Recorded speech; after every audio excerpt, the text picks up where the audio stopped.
Glória a Deus, a graça e a paz do Senhor Jesus, irmãos. Amém. Vocês estão bem? Glória a Deus. Estou bem. Queridos, antes da gente ir para a palavra, opa, o irmão da água está ali, pastor, não falta não, viu? Falta não. Se tivesse água comigo, aí o irmão ia... Queridos, eu esqueci de avisar lá fora. Sábado agora tem um DIP, mas dia 8 de junho nós vamos ter aqui para os homens. Cadê os homens? Isso, nós vamos ter o café dos homens aqui na igreja. Sábado, dia 8 de junho, às 19 horas. Amém?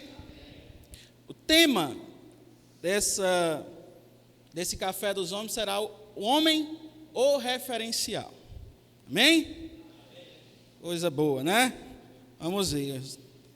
Alguns homens têm referência. Eu tenho referência, né? Quando eu era pequeno, meu pai colocava para a gente assistir filme de briga. Né? Então, minha referência é o Van Damme, Steve Seagal, esses nomes assim. Hoje, as referências são outras, né? Então, nós vamos ver, pensar, conversar. E assim como vai ter no DIP, tem café. Mas, não só o café. Amém, irmãos? Eita. Amém, irmãos? Amém. Isso. A lista está nos grupos. Se você, irmão, não estou no grupo, fale comigo. Aí você me diz o que é que você quer trazer, aí eu anoto, tá bom? Amém. Sábado, dia 8 de junho, 19 horas. Glórias a Deus. Abra sua Bíblia, por favor, a primeira carta de Paulo aos Coríntios. 1 Coríntios, capítulo 13.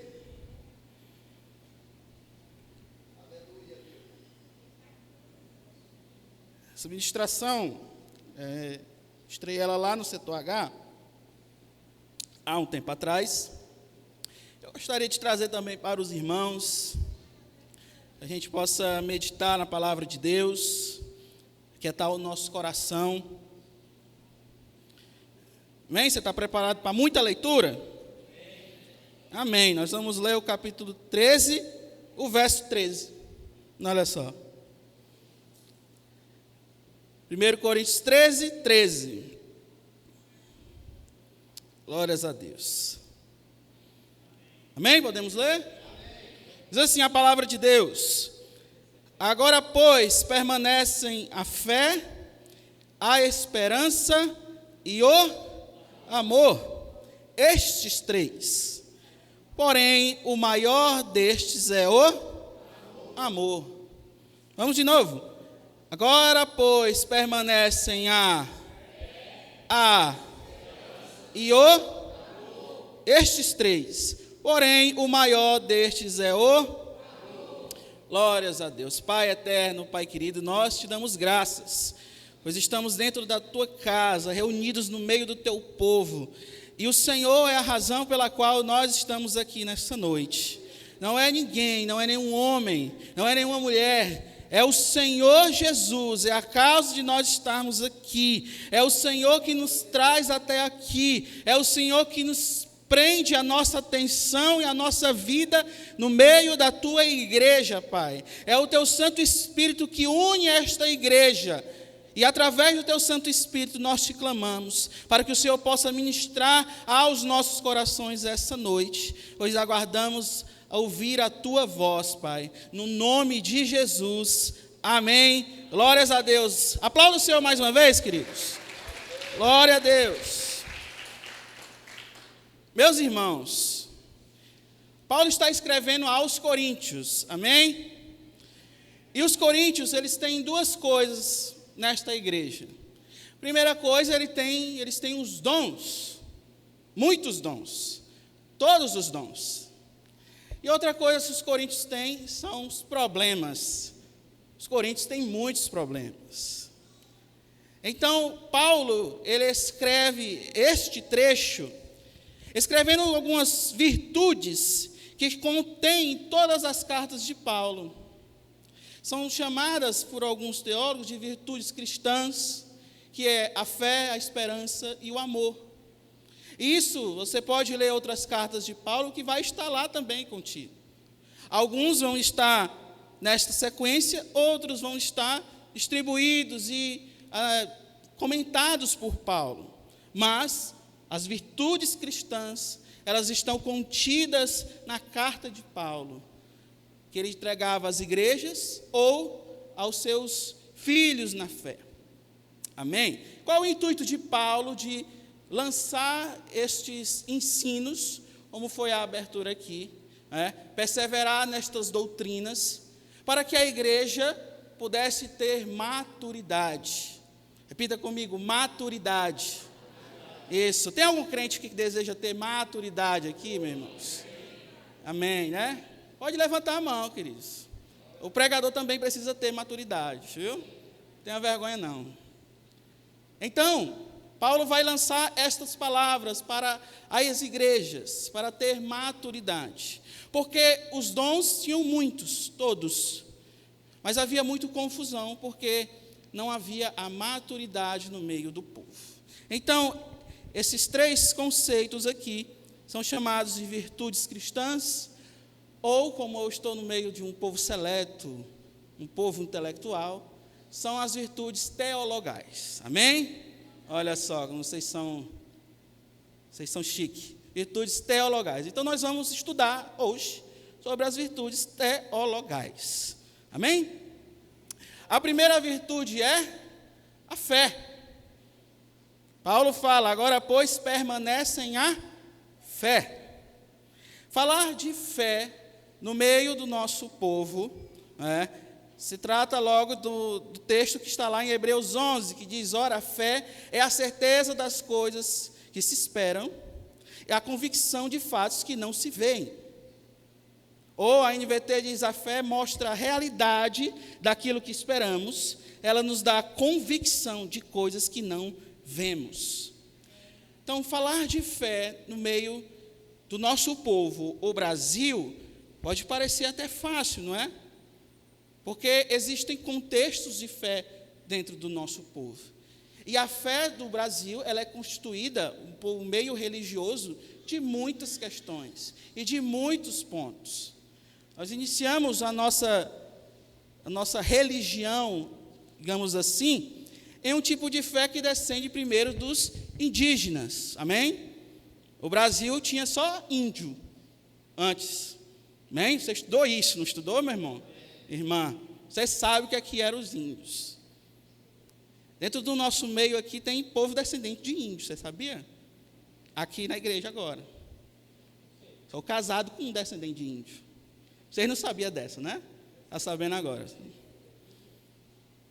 Então, a fé iniciou aqui dentro dessas religiões indígenas. Depois, quem veio aqui para o Brasil? História.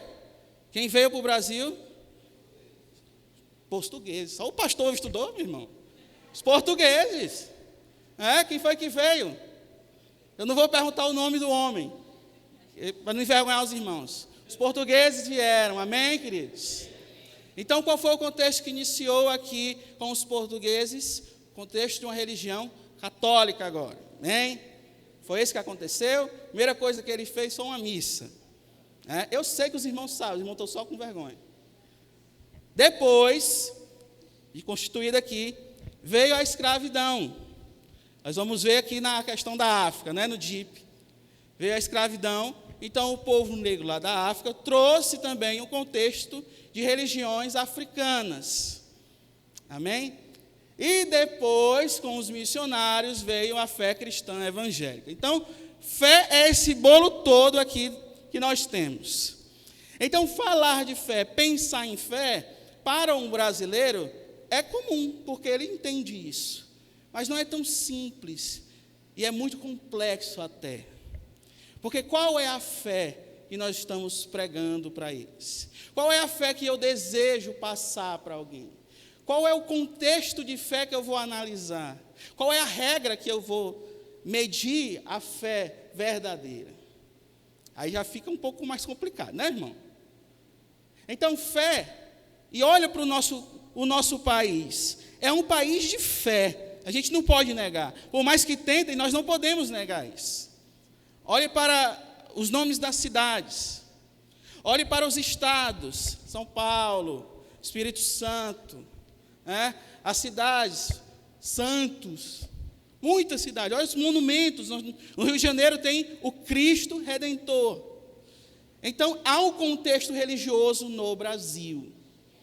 Então, existem coisas que só podem acontecer no Brasil também. Em 2018, deixa eu contar a história. Em 2018, a Polícia Militar do Rio de Janeiro montou uma operação para prender um traficante. O traficante era conhecido com um nome bem sugestivo. Ele era conhecido como Satanás. Então, a polícia queria prender o Satanás. Então, armaram toda uma operação para prender o Satanás. Só que o Satanás, de algum meio, descobriu que a polícia queria pegar ele. O Satanás tentou fugir. Tentou fugir para onde? Tentou fugir para São Paulo. O Satanás não pôde fugir para São Paulo. Fugiu para outro lugar, o Satanás. Satanás tentou fugir para outro estado. Satanás tentou fugir para o Espírito Santo. Olha só. Aí a matéria está dada, né? Qual é a matéria no outro dia? Satanás é preso tentando entrar no Espírito Santo. Isso é real, isso é fato, tá, irmão? Depois os irmãos procuram aí. Aconteceu em 2018. Então, falar de fé, pensar de fé, é algo bem mais amplo e mais profundo que se possa imaginar. Mas também a gente pode descomplicar isso, né, irmãos? Eu não vim aqui para complicar a cabeça de ninguém, né? Então, pense comigo a fé como se fosse uma moeda. Vamos lá imaginar a fé como uma moeda. A moeda tem quantos lados? Os irmãos só sabem de Pix agora, não sabem nem quantos lados tem uma moeda, né? Tem 2 lados uma moeda. Vamos lá repetir, quantos lados tem uma moeda?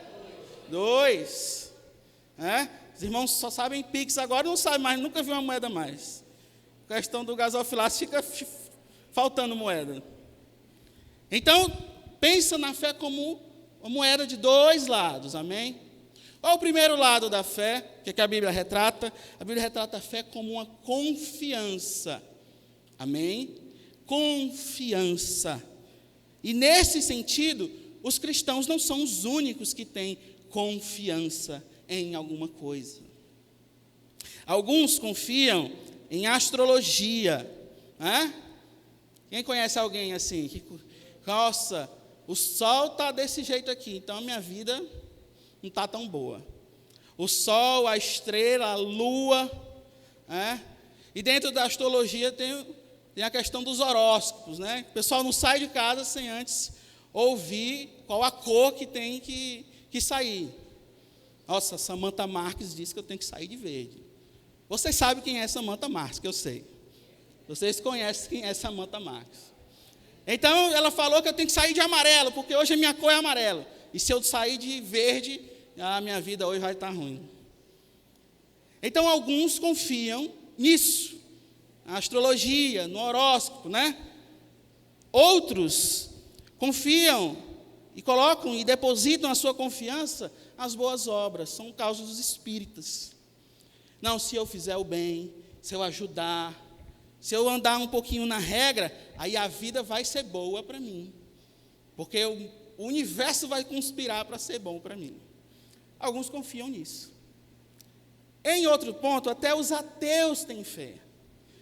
Porque os ateus creem na ocasionalidade, de que tudo que foi criado, de que tudo que foi feito, de tudo que existe, foi obra do acaso. Mas nós cristãos não somos assim, amém? Nós não cremos assim. Nós cremos que há algo que conduz todas as coisas. Há uma razão pela qual tudo existe e tudo é do jeito que é. Porque existe alguém que rege, que conduz, que sustenta, que opera todas as coisas. Pelo poder da sua mão, as coisas vêm a existir e as coisas não tornam mais a existir. Pelo poder da sua mão, as coisas existem na hora que Ele quer, no meio do que Ele quer, da forma que Ele bem quiser. Porque as coisas são ordenadas pelo nosso Deus. Amém?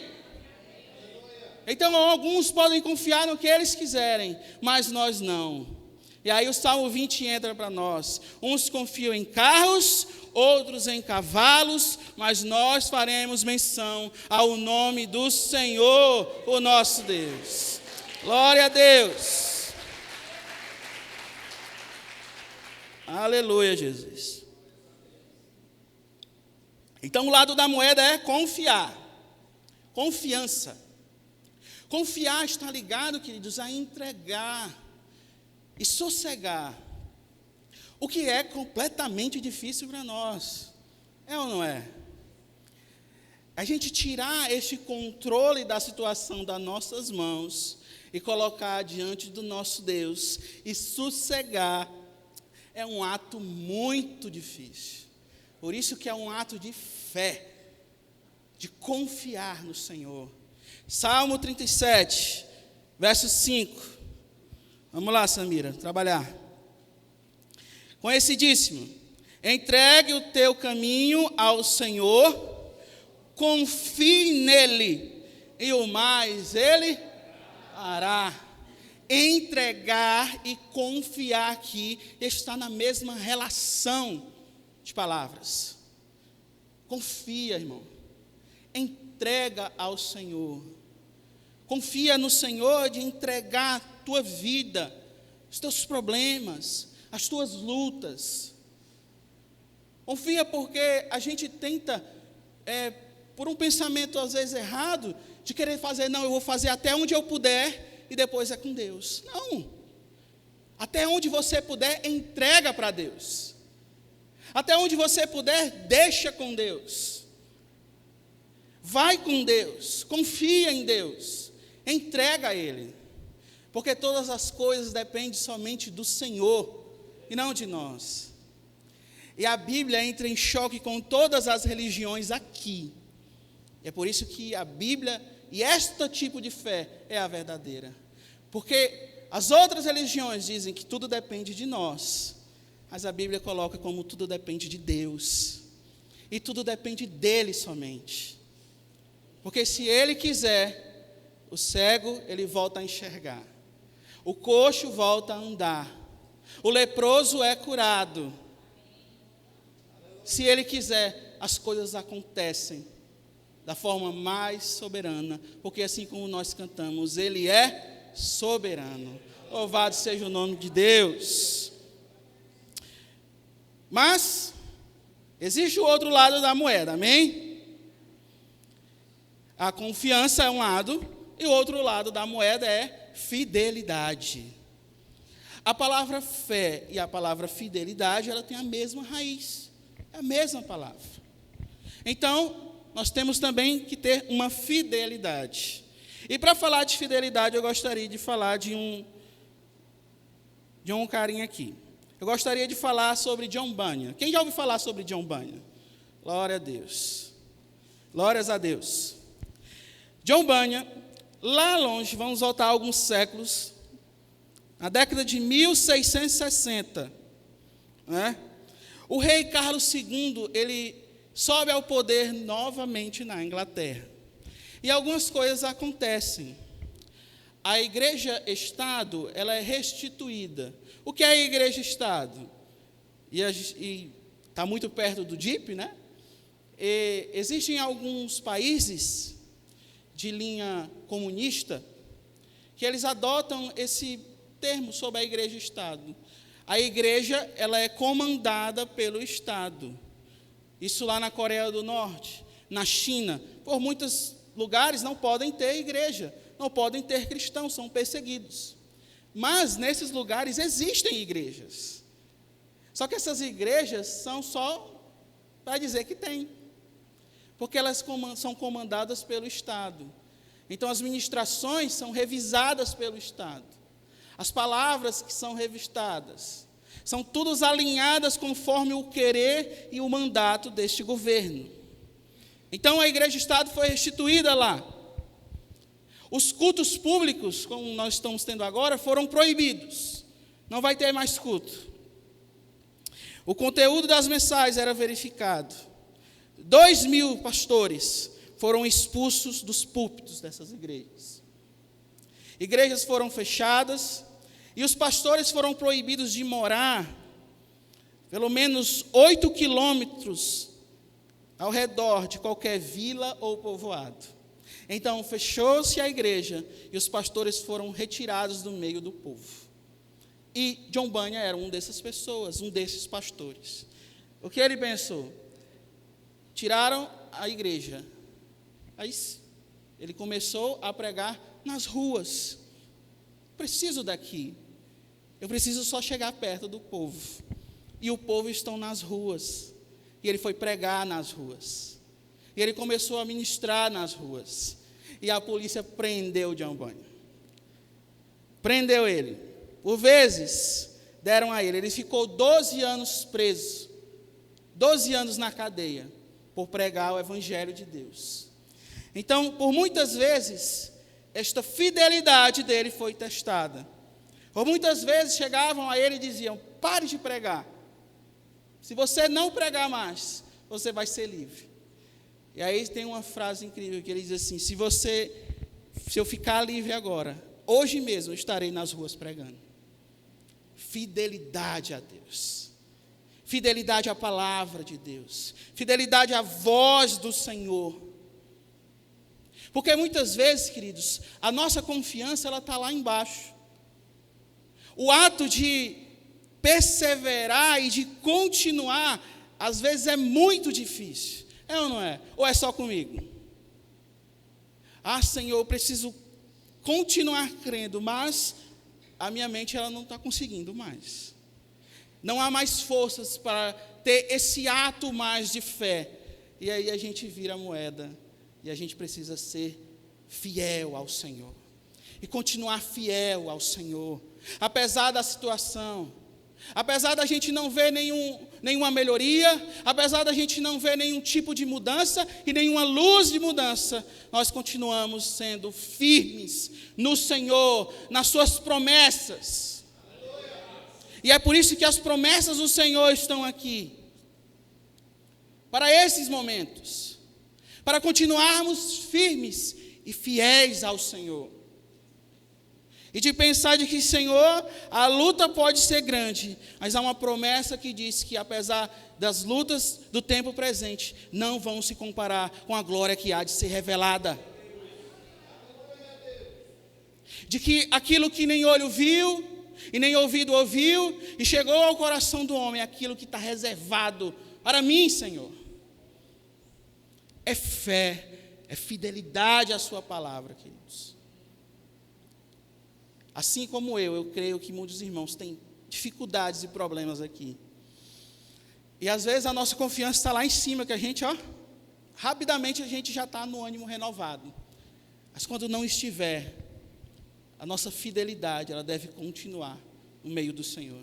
Eu poderei sofrer, Senhor, anos e anos, mas não me tira da tua presença, não me tira do teu meio, não me deixe me desviar, não me deixe, Senhor, ser levado por qualquer palavra, Senhor, não me deixe que ninguém me tire dos teus caminhos, pois é melhor estar diante do Senhor, sofrendo, lutando, do que longe do Senhor. E assim o Senhor renova as nossas forças, e assim o seu Espírito Santo renova a nossa confiança. E a nossa fé, ela é sustentada pelo nosso Senhor. Louvado seja Deus. Louvado seja Deus. Vamos para a segunda virtude. E aqui eu gostaria de pedir a permissão para os irmãos de inverter aqui a ordem da Bíblia. Se for um pecado, que o Senhor me perdoe, Senhor.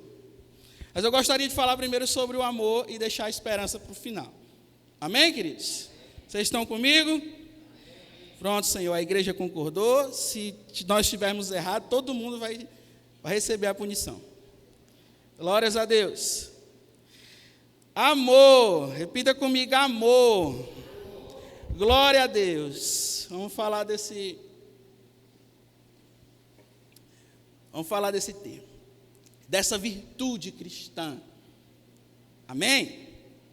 Assim como a fé, o amor, existe 2 caminhos, 2 direções. Isso aqui é bem mais fácil que os irmãos já sabem, não é? Existem uma direção que é horizontal e uma que é... Eita! Só o engenheiro que sabe, né? Existe uma direção que é vertical, amém? E uma que é horizontal. Hein, queridos? Horizontal. João 15, 12. Abre aí, minha irmã. Vamos lá, queridos. Vamos amar, vamos aprender sobre o amor. Paulo fala que o amor é o maior, amém? Então a gente tem que dar uma atenção para o amor. João 15, 12 diz assim: o meu mandamento é este, que vocês amem uns aos outros, assim como eu os amei. Jesus coloca o sarrafo pouco alto, né, queridos? Ele diz assim: ame este irmão, olha para o teu irmão, eu prometo que é a última vez que eu vou fazer isso. Olha para o teu irmão, e você tem que amar esta pessoa do mesmo amor que Cristo amou você. Amém? Aí você olha assim e diz assim: quando você pecar comigo, eu tenho que amar você. Amém? É esse termo, porque nós pecamos contra o Senhor Jesus. E Ele nos ama, louvado seja o nome do Senhor. Ele nos ama, Senhor, muito obrigado. Muito obrigado. Amar o meu próximo. Pergunta para a igreja: é uma tarefa fácil ou uma tarefa difícil, igreja? Eita, Jesus! Agora os irmãos acordaram, né?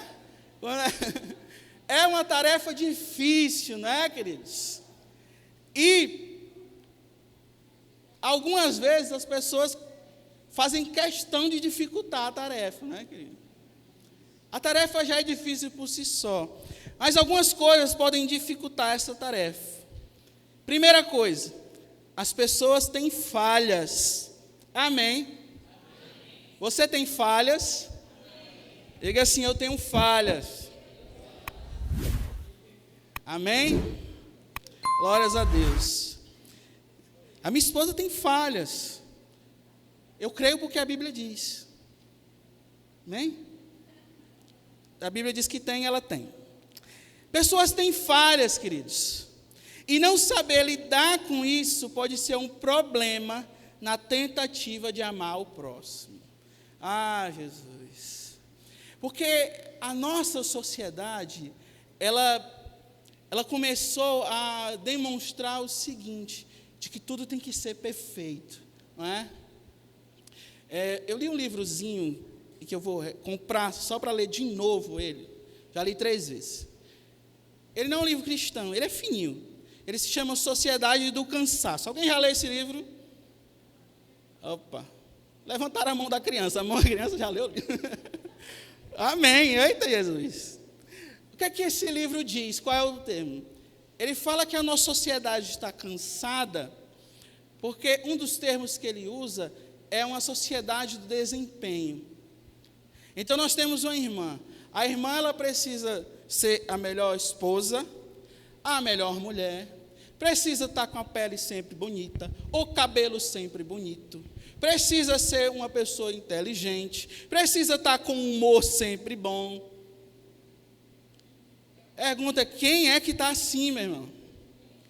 Se a pessoa está feliz todo o tempo, essa pessoa tem problema. Se a pessoa é feliz todo o tempo, não dá certo, queridos. Então, esse ato de desempenho, e a internet é craque em colocar nisso, aí as pessoas: nossa, eu tenho que ser igual a essa pessoa aí, mas eu não sou, então eu me frustro. Só que a gente, nas nossas relações, tende a fazer a mesma coisa. Se a pessoa não for desse jeito, perfeita comigo, aí não dá certo, não é? Aí não funciona um negócio. Aí a coisa dificulta em amar este próximo, porque eu espero que o próximo me dê um motivo para amar, mas assim não é do jeito que funciona com Deus, porque a gente não deu nenhum motivo para Deus nos amar, porque nós éramos inimigos de Deus, porque nós andávamos distantes de Deus, longe dos caminhos de Deus. Mas a palavra diz que Deus provou do seu amor para conosco, como entregou o seu Filho Jesus para morrer por nós, quando ainda éramos pecadores. E o amor é esse, e esse amor nos constrange. Outra coisa que pode atrapalhar é um demôniozinho que está agora influindo nas relações, que eu já ouvi muito isso, que é crítica construtiva. Quem já ouviu falar desse demônio? É a crítica construtiva. Você estudou isso, Alisson, na engenharia? Uma engenharia da crítica? Diz assim, irmão, eu posso te falar uma crítica construtiva? Aí o irmão, pode. Aí, olha, tome, sarrafo. Quem é de empresa diz assim, olha, eu posso te passar um feedback? Não, pode não. Pode não. Pode deixar que dá certo. Aí a crítica construtiva é um cavalo de Troia. Porque vem com uma coisa bonita, mas é só para descarregar. Toma, irmão. Cuidado, queridos. Cuidado, pense em Cristo quando for falar. Amém? Lembra da musiquinha? Quando for falar, quando for fazer qualquer outra coisa, pensa em Cristo. Amém, igreja? Porque os problemas, eles acontecem muito mais que a gente não pensa, não para, não analisa. Às vezes a gente cria coisa na nossa cabeça. Fulano de tal olhou feio para mim, o que foi que aconteceu? Não, queridos. Às vezes a pessoa só é feia. E ela olhou para você. Nossa, fulano de tal está olhando feio para mim. Às vezes a pessoa só está olhando para você. E por causa de Deus, que Deus quis, ela é feia, queridos. Então, calma. Não deixa que o inimigo bote coisa na nossa mente, não. Senhor, embeleza essa pessoa, Vamos orar assim. Então, entende como as coisas podem ser dificultadas por nós mesmos. E dentro desse amor próprio, excessivo, é uma coisa que também pode atrapalhar a minha relação com o meu próximo. Amarás o teu próximo como a ti mesmo. Aí surgiu uma interpretação do seguinte: não, primeiro eu tenho que me amar, a depois amar o meu. Deixa eu te falar, querido, Jesus não falou isso. Jesus não falou isso, Jesus está dizendo assim, você já se ama tanto. Então pega essa forma que você se ama e começa a amar o teu irmão. Porque a forma que você ama, você deseja o melhor para você. Você deseja o bem para você. Você escolhe as palavras para falar com você mesmo. Então faça isso com o teu próximo. Ama o teu próximo como a ti mesmo. Porque você só sabe amar a si mesmo. E é o amor de Jesus que faz com que nós possamos amar o próximo. Amém? Glórias a Deus. Glórias a Deus. O horizontal está ok, queridos? Vamos lá na misericórdia de Deus. Mas agora nós vamos para o vertical. Deuteronômio 6, verso 5. Vamos lá. Deuteronômio 6, 5. Conhecidíssimo. Portanto, ame o Senhor seu Deus, de todo o seu, de toda a sua, e com toda a sua, glórias a Deus. Ame o Senhor teu Deus, de todo o teu coração, de toda a tua alma, de toda a tua força. Pergunta de novo.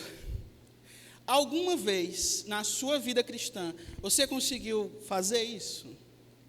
Amar a Jesus com tudo que você tem, com tudo que você é e com todas as suas forças? Não tenha vergonha de dizer um belo não, Jesus. Misericórdia, Jesus. Porque a palavra de Deus, existem coisas que não dá para fazer. Então nós vamos para Cristo. Porque Cristo amou Deus de todo o seu coração, de toda a sua alma e com todas as suas forças. E é por isso que nós somos chamados cristãos, porque nós vamos para Cristo, porque nós não temos essas forças, nós não temos este coração e nós não temos esta alma totalmente renovada ainda. Ainda não, Senhor. Mas há uma promessa que diz que nós teremos sim. E quando isso acontecer, nós estaremos diante do nosso Deus, amando para toda a eternidade. Louvado seja o nome do Senhor. Louvado seja o nome do Senhor. Ame o Senhor. Ame o Senhor. Paulo escreve a Timóteo dizendo: o fim do mandamento é o amor de um coração puro. Agora, só porque a gente não consegue fazer totalmente isso, significa que a gente não vai tentar fazer isso, né, queridos? Aí assim, não, eu sou pecador, então eu vou pecar de qualquer jeito. Não, Paulo já falou, de jeito nenhum. De jeito nenhum. Nós vamos buscar todos os dias andar debaixo da mão do Senhor, amando o Senhor, em forma de gratidão por aquilo que Ele fez a nós, para demonstrar o amor que Ele nos amou. Amém? Glórias a Deus. Aí agora a gente volta. Amém. E nós vamos falar sobre a virtude da esperança. Glórias a Deus. Falar de esperança. Eu estou cheio de perguntas para os irmãos, vou fazer mais uma. Alguma vez, eu me perguntar, você já se deparou com alguém, ou até os irmãos mesmos, tá? Se não quiser responder, fica à vontade. Se deparou com alguém que perdeu as esperanças na transformação de alguma pessoa, e chegar e dizer assim, essa pessoa, ela não tem mais, não dá mais para ela. Não há mudanças para ela. Eu desisti dela. Algumas vezes você já se deparou com alguém assim, que perdeu totalmente as esperanças, que largou a mão, não é?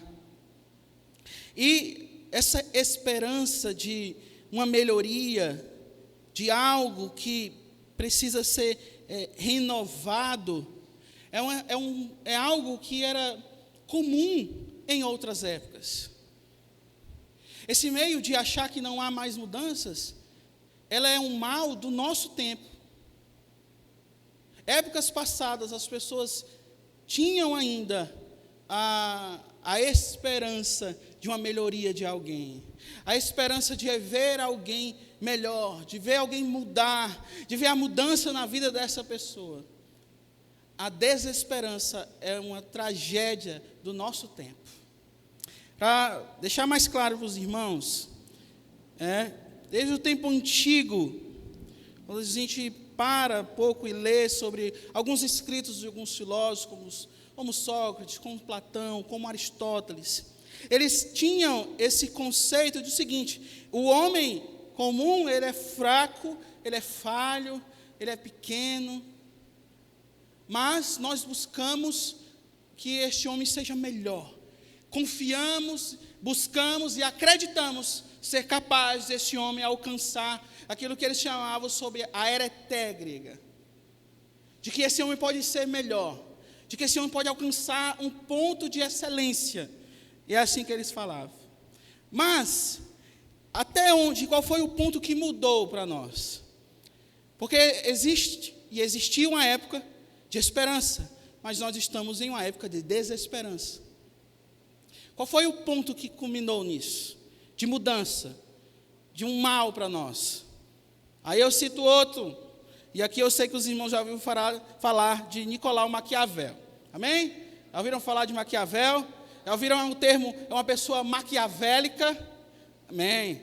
Então faz parte desse filósofo. Maquiavel foi no fim da Idade Média, ele surge, e ele era um filósofo italiano. Qual o pensamento de Maquiavel? Ele diz assim, o homem em essência é egoísta, é ruim, é perverso. Está de acordo com a Bíblia também. Amém? Está de acordo. Qual a proposta de Maquiavel? Nós vamos fazer uma filosofia em cima disso. O homem é ruim e ele não vai mudar. Então, o que importa é tirar proveito dessa situação e ganhar a qualquer custo, qualquer meio, seja qual for. Não importa se eu preciso passar por cima de alguém, não importa se eu tirar proveito de alguém, o importante é que eu ganhe algo, que eu tenha um benefício nisso. Amém? Vocês estão entendendo? Então, exemplo, mentir é pecado? Para Maquiavel, não. Porque se mentir, eu vou conseguir algo em cima disso, então para ele está válido. Aí daí surge uma frase que eu sei que os irmãos conhecem. O fim justificam os meios. É de Maquiavel essa frase. Então, quais as consequências? E que perdurou por séculos até chegar a gente. Maquiavel chega com essa proposta. E as pessoas abraçam essa proposta. Então, a consequência da esperança deu lugar à desesperança. Mas, nós estamos vivendo uma caminhada com Cristo. Nós somos renovados por Cristo e pelo seu Espírito Santo. Então, a esperança, ela é inerte ao cristão. Ela é, em essência, algo que está no cristão e no pensamento cristão. Então, eu peço que você abra a sua Bíblia, mais uma vez, agora em Efésios 2. Vamos lá. Glórias a Deus. Chuva do céu. Efésios 2, capítulo 1, versículo 1. Natanael. Isso. Efésios 2, a gente ir para o encerramento, de 1 ao 9, que diz assim: Ele vos deu vida, estando vós mortos nos vossos delitos e nos vossos pecados. Eu penso que depois você sublinhe esse Efésios 2, porque é um texto que é para a gente ler pelo menos uma vez no mês. Quando você estiver cabisbaixo, triste, desesperançoso, vá para esse texto. Vá para a palavra de Deus que diz assim: Ele vos deu vida. O Senhor te deu vida, irmão. O Senhor te deu vida, minha irmã. O Senhor te deu quando você estava morto. Você não estava tristinho, cabisbaixo, você estava morto. Vamos parar de ter um pensamento de rede social, de que tudo é bom, de que as coisas acontecem. Não, as pessoas não estão desviadas do Evangelho, elas estão mortas em pecados. E elas precisam de vida. E a vida só quem pode dar é Deus. E Ele nos deu vida. Ele nos deu vida.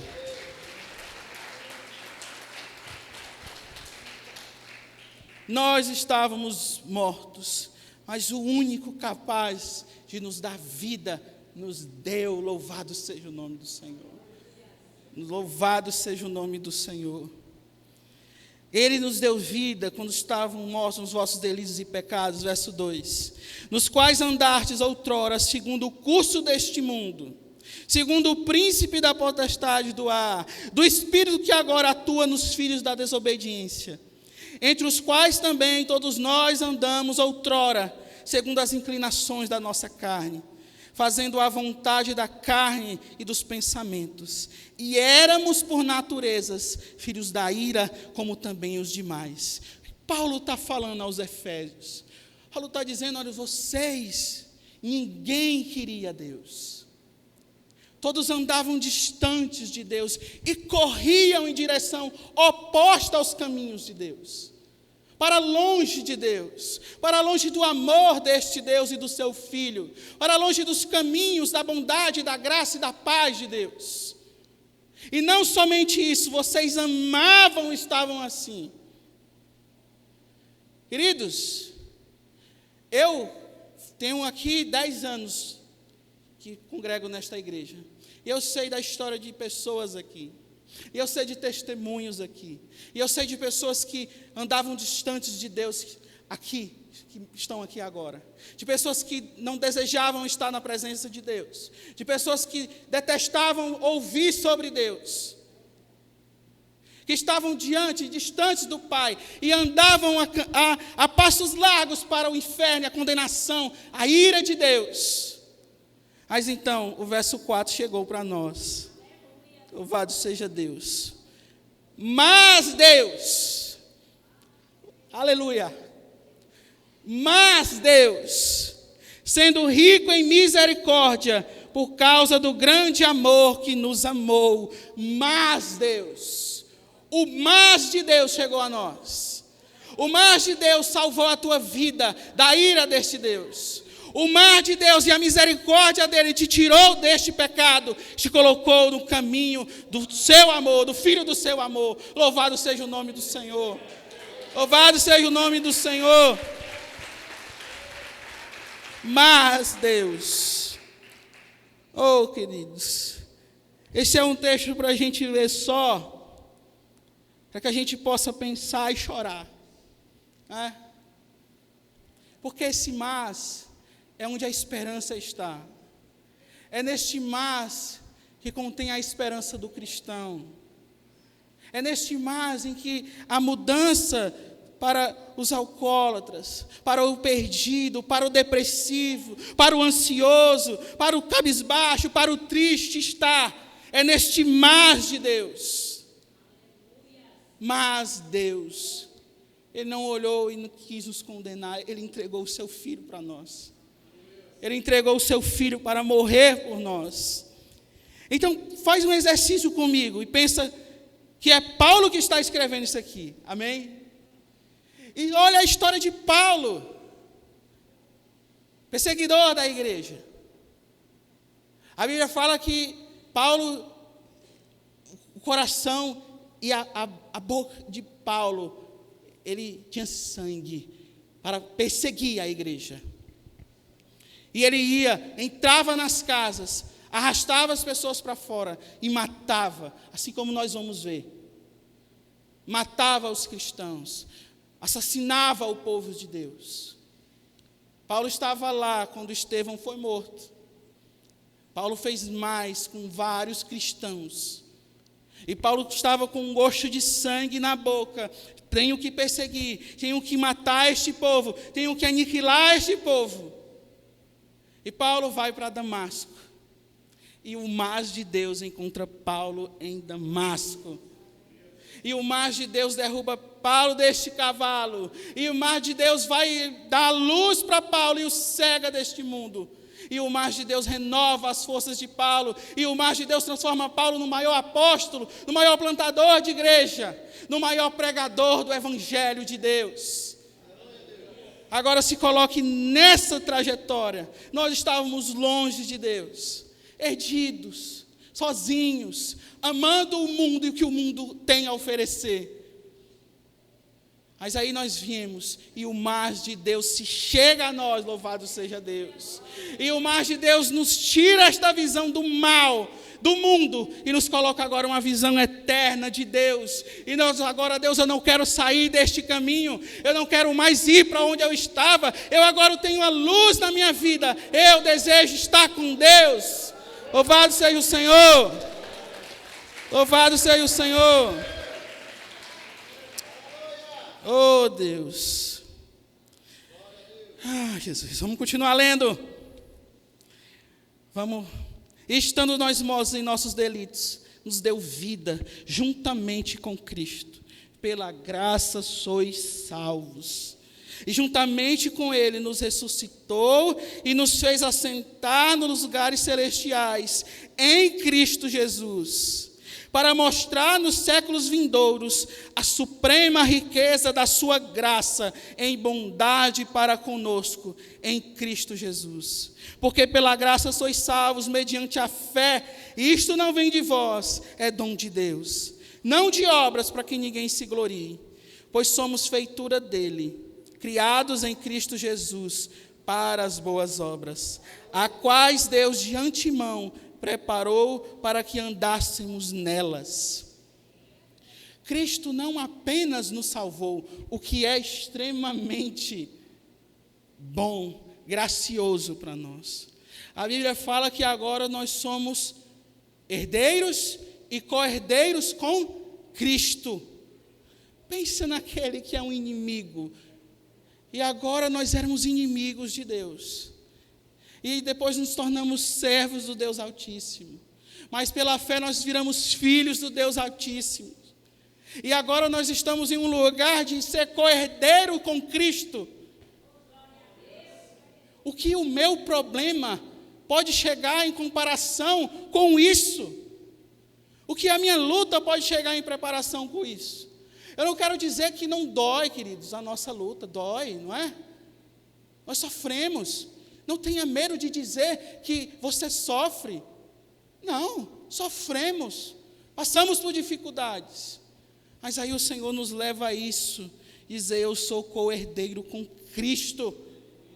E se aqui eu sofrer com Ele, eu também receberei a herança dEle. Eu estarei com o Pai, nós estaremos com o Pai. Louvado seja Deus. Oh, queridos, pense e não deixe que o mundo guie, porque ele tenta várias vezes. Ele tenta nos colocar em uma pressão e não saímos dela. Paulo fala isso aos Romanos, capítulo 12, bem conhecido. Não se amolde ao mundo. E o mundo tenta isso, fazer com que nós nos amoldemos a ele. Amoldar, e aqui o termo é pressionar.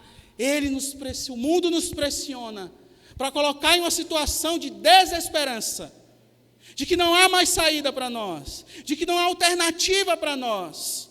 Mas aí nós vamos para isso. Ele nos deu vida, Ele nos deu esperança, Ele nos deu o Senhor Jesus Cristo. Louvado seja Deus. Oh Jesus, que a fé do Senhor Jesus, que a esperança que está no Senhor Jesus e que o amor do Senhor Jesus esteja conosco. Para a graça e para o louvor da sua glória. Amém. Glórias a Deus. Aplauda o nome do Senhor.